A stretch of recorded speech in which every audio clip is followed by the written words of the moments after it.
an yaghtasila bifadli طهور المرأة ونهيت المرأة أن تغتسل بفضل طهور الرجل والمشروع هو أن يغتسل ويغترف معا. Wamesema ulama pia ni maelezo kwa sababu maelezo yapo wazi kama kaeleza maelezo vile vile kama ilivyokuja kwenye hadithi. Ama kwenye upande wa mume na mke, hii tambihi mume na mke, hata Ibn Uthaymeen pia haya maneno kayasema wakati akisherehesha hii Bulughul Maram, akisherehesha kama mume na mke wakishafanya tendo la ndoa kilichokuwa bora wakaoge wote, akasema hivyo Ibn Uthaymeen. Sio kasema kwamba mtu na demu wake, mtu na mkewe. Hadithi hii imepokea Imam Abu Daud kadhalika na Imam An-Nasa'i na sanadi yake ni sahihi, hata Imam Al-Albani amesahihisha kwenye Sahih wa Abi Daud na Imam Al-Wadi ambaye ni Al-Muqbil ambaye ni mwanafunzi wa Sheikh Al-Albani. Sheikh Muqbil ni mwanafunzi wa Sheikh Albani, kadhalika hadithi nyingine wa Ibn Abbas radhiyallahu anhuma kutoka kwa sahaba Abdullah ibn Abbas Allah amridhie na baba yake anna nabiyya sallallahu alayhi wasallam, hakika mtume sallallahu alayhi wasallam kana yaghtasilu bifadli Maimuna, alikuwa akioga kwa maji ya mabaki aliyoacha nani? Maimuna. Akhrajahu Muslim. Vipi, kuna tanaqudh baina ya hadithi ya mwanzo na hii au vipi? Kuna tanaqudh? La, al-adillatu shar'iyya la tatanaqadu, dalili za kisheria hazipinzani. Hii ni kaida. Ukikuta mkinzano basi ni kwenye akili yako, kujielewa tu hivyo. Kama ile innaka la tahdi man ahbabta wa innaka la tahdi, kama huja kwa maelezo ya kiusuli unaweza kusema kwamba zimekinzana hizi aya. La, ma hunaka aya tudaddu al-ukhra, hakuna aya ambayo tudaddu al-ukhra yakinzana na nini na nyingine ipinga. Na maelezo ya hii hadithi kama alivyosema Ibn Uthaymeen faqihul asri, يدل الحديث على جواز اغتسال الرجل بفضل طهور المرأة. yajulisha hii hadithi juu ya kufaa kuoga mwanaume kwa mabaki yaliyokuwa tahara yaliyoachwa nani na mwanamke ya maji. Wa anna ightisal aljunubi min alma'i alqalil la yanquluhu an at-tuhuriyya, na kwamba kule kuoga mwenye janaba kwenye maji yaliyokuwa kidogo, ilo jambo haliyahamishi hayo maji na kuyatoa hayo maji kwenye utohara. Lianna ar-rasula sallallahu alayhi wasallam, hakika ya mtume, sababu hakika ya mtume sallam inma jaa yaghtasilu minhu liyatatahhar fala yanquluhu min at-tuhuriyya. Hakika si vingine imekuja kwamba mtume sallallahu alayhi wasallam yeye alikuja na akaendea hayo maji, au imepokelewa kutoka kwake yeye kuwa alioga kutia maji hayo ili ajitoharishe. Kwa hiyo hayo maji kule kutumiwa na Maimuna ambaye alikuwa ni mkewe, moja kati ya wake zake, hayakuyatoa maji kwenye utohara, hayakuwatoa maji kwenye utohara. Na kuna maelezo ya al-Imam al-Albani pia kwenye hadithi hii, baada ya kutaja al-Imam Ibn Baz rahmatullahi ta'ala alayhi, baada ya kutaja hadithi hapa akaelezea namna ya upokezi wake kadha, kisha akasema, akatoa maelezo haya, anna amran shakka fi sama'ihi hadha alhadith an abi ash-Sha'tha. Amru huyu alitilia shaka kwenye kuipokea hii hadithi hii kwa Abu Sha'tha, faqala, akasema, akbaru amali walladhi yakhturu ala bali anna Aba ash-Sha'tha akhbarani akbaru amaliyin, kwa maana amali iliyokuwa kubwa zaidi kwamba huyo Abu Sha'tha anielezea mimi. Kuna maelezo kwenye hilo kwamba yale yaliyotokea yale, ukifanya jamu baina ya hadithi ya mwanzo na hii iliyopita, hii ya mwanzo na iliyopita, unaweza ukalazalisha natija inayofuata. Kuna kule kuoga kwa pamoja, kila mmoja ashote ya kwake, kama hadithi nyingine ambayo itakuja kwamba Aisha na Mtume walikuwa kioga huko mbele, tutakuja kuona. Alafu kuna vile kwamba wewe umekuta mabaki ya mwanamke wa kando, si mkeo, si yoyote. Baadhi ya ulama wamesema kwamba ni mabaki ya mwanamke ambaye ni ajnabia kwako, ajnabia wa kwando, wamesema hivi baadhi ya ulama. Wa fihi ma fihi, lakini asahu ma ara ni kauli hii kwamba kuoga kupitia mabaki yaliyoogewa na mwanamke wa kando, sio kusema liona mafuta mule, ona yaanza na mwanamke sio wako. Kama ni mkeo hata uko na mafuta, ikiwa makubwa zaidi ya mafuta ushayaona, hiyo mafuta ndio yashangae. Kwa hiyo ndio ni hivyo wamefanya jamu baadhi ya ulama kwenye hilo. Pia vile vile hadithi hii ipokea Imam Muslim, wali ashabi sunan, na wale ashabu sunan wamepokea wale, kwa maana sunanu Tirmidhi, sunan al-Baihaqi, sunan an-Nasa'i na sunan Ibn Majah. Ashabu sunan wamepokea اغتسل بعض ازواج النبي صلى الله عليه وسلم في جفنة, walioga baadhi ya wake wa Mtume sallam kwenye beseni. Jafna, beseni, lakini mabeseni ambayo yalikuwa zama za wao au dishi, sababu kuna wengine lile beseni lile ndo waliita dishi ni Kiswahili hiki, wengine beseni la kufulia, wengine dishi la kufulia. Fajaa liyaghtasila minha, Mtume akaja ili aoge kwenye maji hayo. Faqalat, akasema nani? Aisha, inni kuntu junuban, kwa mimi nimeoga ya maji haya lakini nilikuwa na janaba. Faqala, akasema Mtume, innal ma'a la yajnubu, hakika ya maji hayapatwi na janaba, maji hayapatwi na janaba. Na kupitia hadithi kama hizi ukikuta khilafu za ulama unaweza ukasoma mpaka ukaona kitu cha kugonga vindindi, kwa sababu zenyewe zina ihtimali hizi hadithi. Yani ni qat'iyul masni ni dhanniyud dilala. Hizi hadithi matamko yamekuja yamekata, lakini ile maana ile ina kama ihtimali, mbona hivi? Sababu kuna nafsi ambayo inaweza ikaja au ama maneno ambayo yanaweza yakaja ni dhanniyul masni dhanniyud dilala, naweza ikaja nafsi ambayo ikawa ni qat'iyul masni qat'iyud dilala. Hivyo sasa hizi ni dhanniyu ad-dilala qat'iyul masni hizi. وصححه الترمذي وابن خزيمة وعن أبي هريرة رضي الله عنه, نكتوك صحابة أبو هريرة الله مرضيه, قال أمسيما قال رسول الله صلى الله عليه وسلم, أمسيما متومي صلى الله عليه وسلم, طهور إناء أحدكم إذا ولغ فيه الكلب أن يغسله 7 مرات أولاهن بالتراب. Mtume anasema utohara wa chombo cha mmoja wenu atakapotia ulimi, sababu walagha ulughul kalbi ina maana huwa an yudkhila lisanahu, aingize ulimi wake kwenye hayo maji, yule mbwa aingize ulimi wake.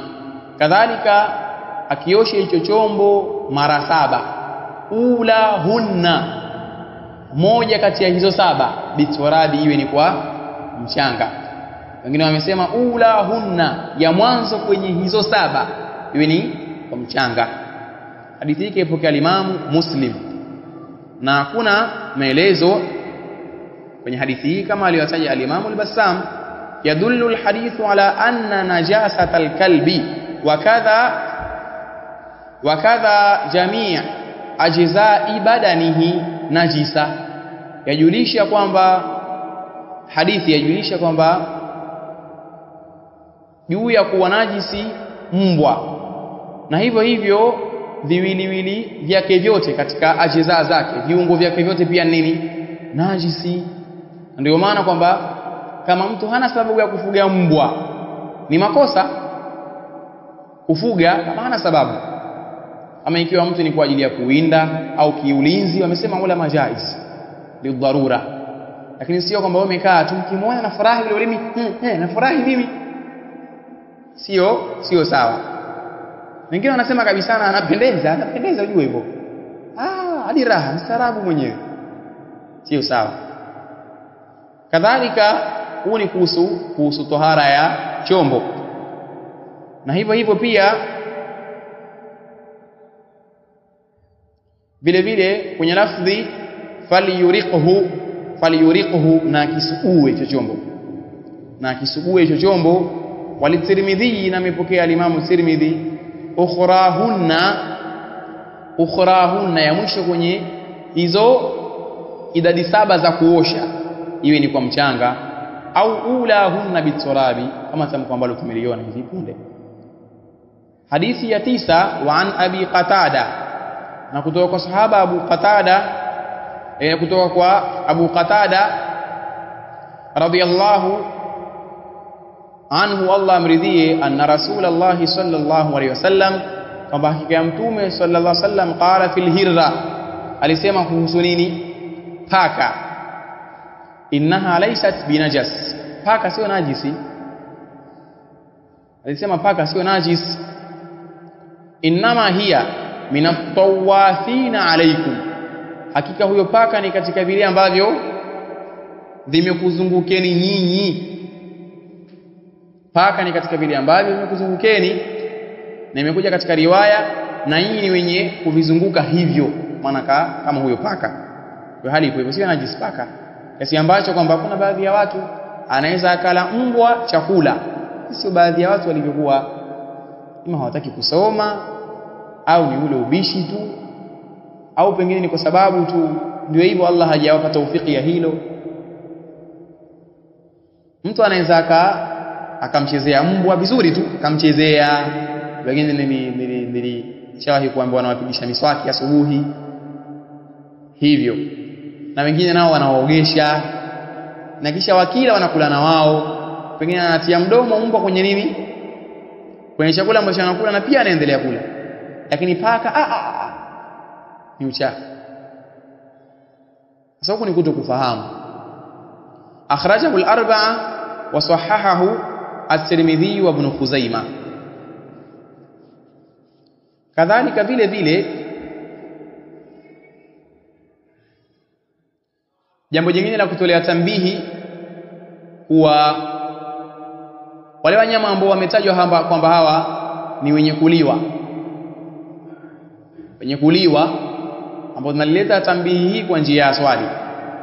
Mtu akikanyaga kinyesi cha kuku na ana udhu, umetoka udhu au upo? Limadha? Kwa nini hujatoka? Kwa sababu sio najisi. Yani kanuni ambayo inatuongoza kwenye hili nini? Mfano, akikanyaga kinyesi cha mbwa, udhu umetoka hujatoka? Umetoka. Sasa kanuni ambayo inatuongoza baina ya kwamba kuku kinyesi chake hakitutoi udhu na mbwa kinyesi chake kinatutoa udhu ni ipi? Katika watu ambao kukosa kujibu ile swali ni aibu, ni wewe.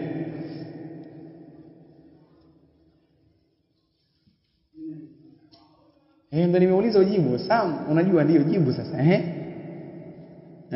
Kanuni ambayo inatuongoza kwenye hilo ni ipi?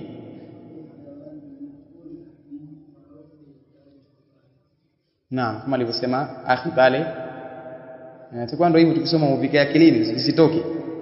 Kullu hayawani maakuli lahmi, kila mnyama anayeliwa nyama, kila mnyama ambaye analiwa. Farawthuhu wa bawluhu tahir, sio tahur, tahir. Hizi istilahi zieleweke, kwa maana kwamba kinyesi chake au haja yake ndogo ni tahara. Ukikanyaga mkojo wa kuku kama anao huo mkojo au kinyesi cha kuku, bado nini? Bado kama ni udhu upo nao wewe, kanawe tu mguu kisha katia udhu. Kisha kaswali afwan, kanawe tu mguu kisha kanini? Kisha kaswali kama ulikuwa unaenda kuswali na mengineyo.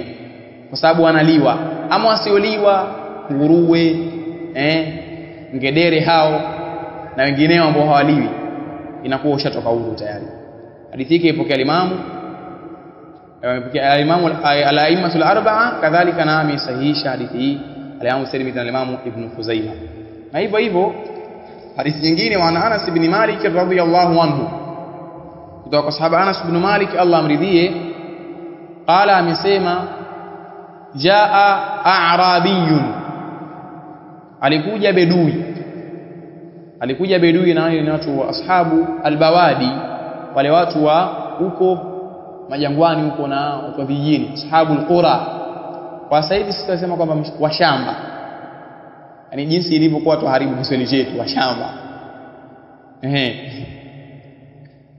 alikuja bedui fabala fi taifati almasjid akakojoa kwenye moja ya pande za msikiti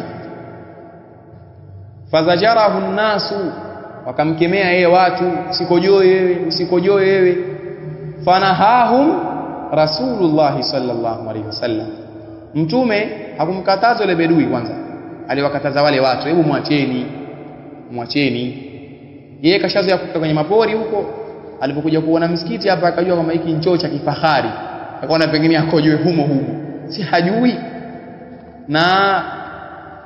na inama shifaa'ul ayy madha as-su'al ponyo la asiyejua mkuuliza lakini yeye hakuuliza asa yeye kakosea kuuliza na wewe usikosee kwenye uslubu wa kumrekebisha mkakosea yote sababu la yajuzu raddul khata'i bil khata' haifai kulikosoa kosa kupitia kosa kama alivyofanya an-nawasib kwenye siku ya Ashura kwa vile mashia wao wamezoa huzuni sisi tuzue furaha kwa hiyo raddu albid'ata bilbid'a wanavyosema ulama waliikemea bid'a maana waliikataa bid'a na kunini kwa kufanya bid'a nyingine yeye kakosea akaja kujua msikitini wewe mkalipie ukaleta usogora na mambo mengine atakampige mtu ngumi pengine hajui na ilikuwa ndio hivyo hajui falamma qadha baulahu mtume sallallahu alaihi wasallam akamwacha na akawakemea wale watu wale waliomkataza yeye kwa fujo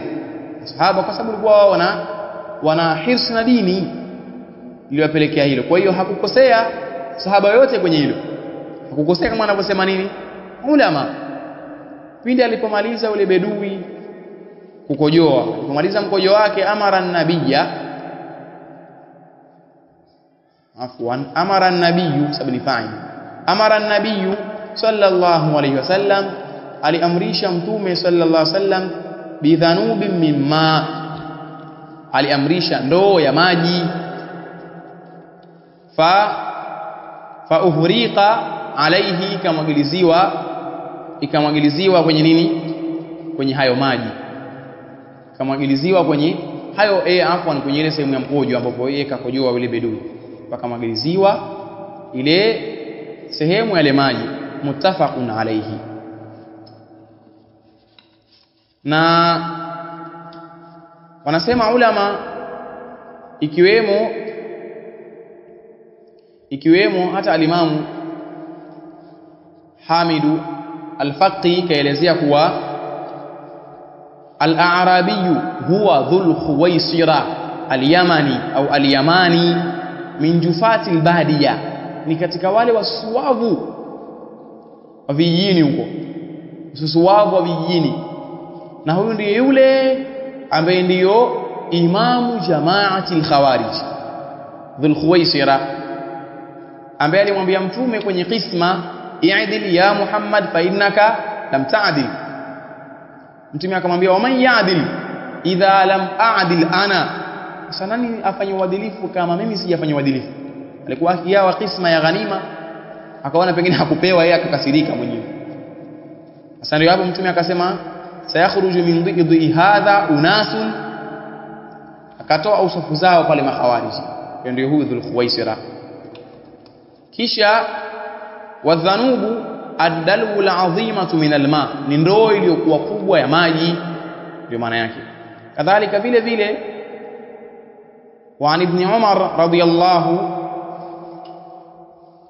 radiyallahu anhuma qala rasulullah sallallahu alayhi wasallam kutoka sahaba Abdullah ibn Umar Allah amridhia amesema mtume sallallahu alayhi wasallam uhillat lana maitatani wa damani tumehalishiwa sisi vifu viwili na damu mbili fa amma almaytatani faljaradu walhutu, ama vifu viwili ni nzige na samaki.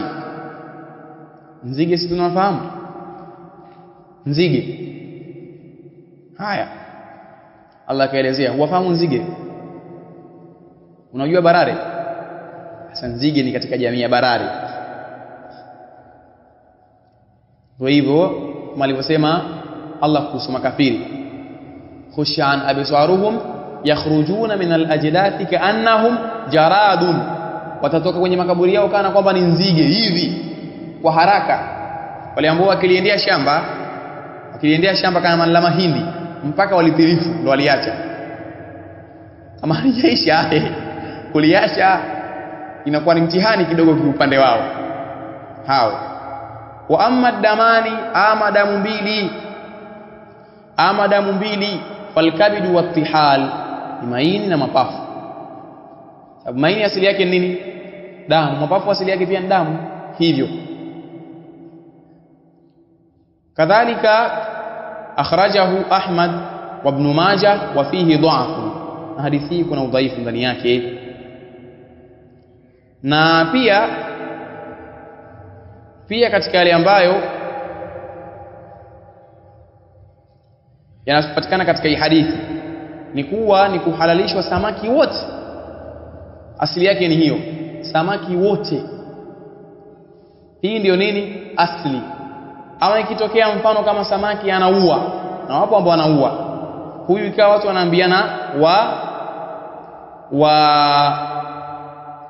wa mle, wakimla watakufa, au wasimle ili wasife mfano.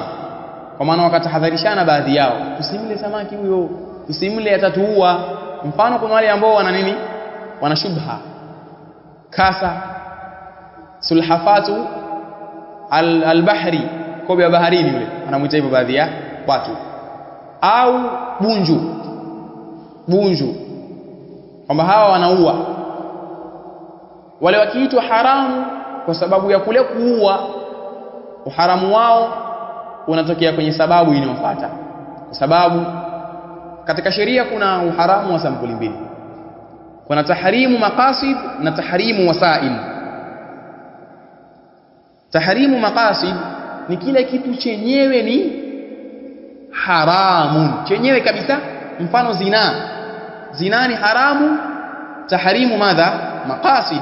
Riba ni haramu, tahrimu maqasid, kwa maana chenyewe ule uharamu wa makusudio kabisa kuwa hiki ni haramu. Ama uharamu wa pili ambao ni tahrimu wasail ni ule uharamu wa kuwa hichi kitu asli si haramu, ila kinapelekea kwenye nini?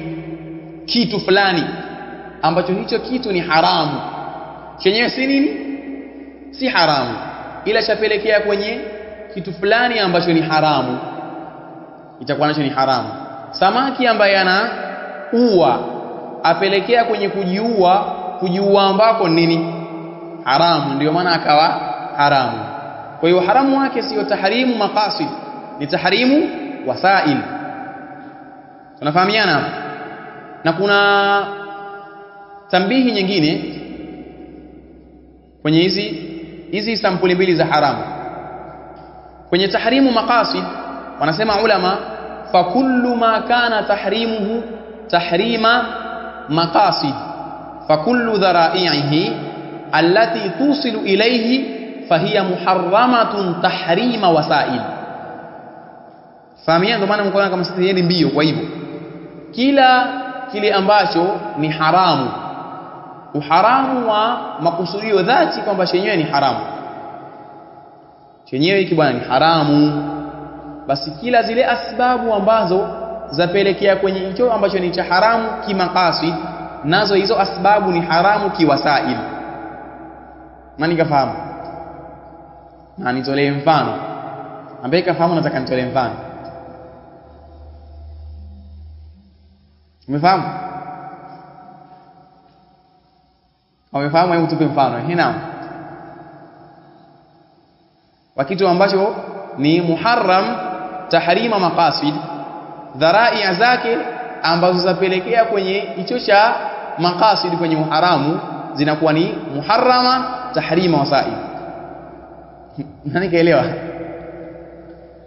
Kama hamjaelewa nitoe mfano mimi. Ambaye kaelewa anaweza kahawi. Basi nachagua mimi sasa. Nachagua mimi. Abu Dharr nao. Hebu tutolee mfano ambao unaonesha kuna kitu kimeharamisha chenyewe, lakini kuna kitu ambacho chapelekea kwenye hicho kitu kikawa ni haramu kwa wasaili. Lakini utoe uharamu wa dhati kwamba hichi kitu chenyewe ni haramu. Kwa sababu alwasailu laha ahkamul maqasidi.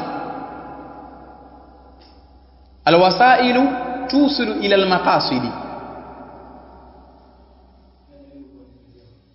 Naam. Naam.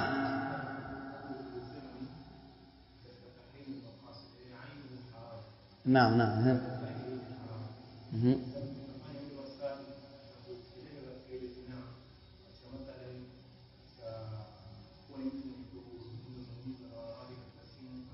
Ndio.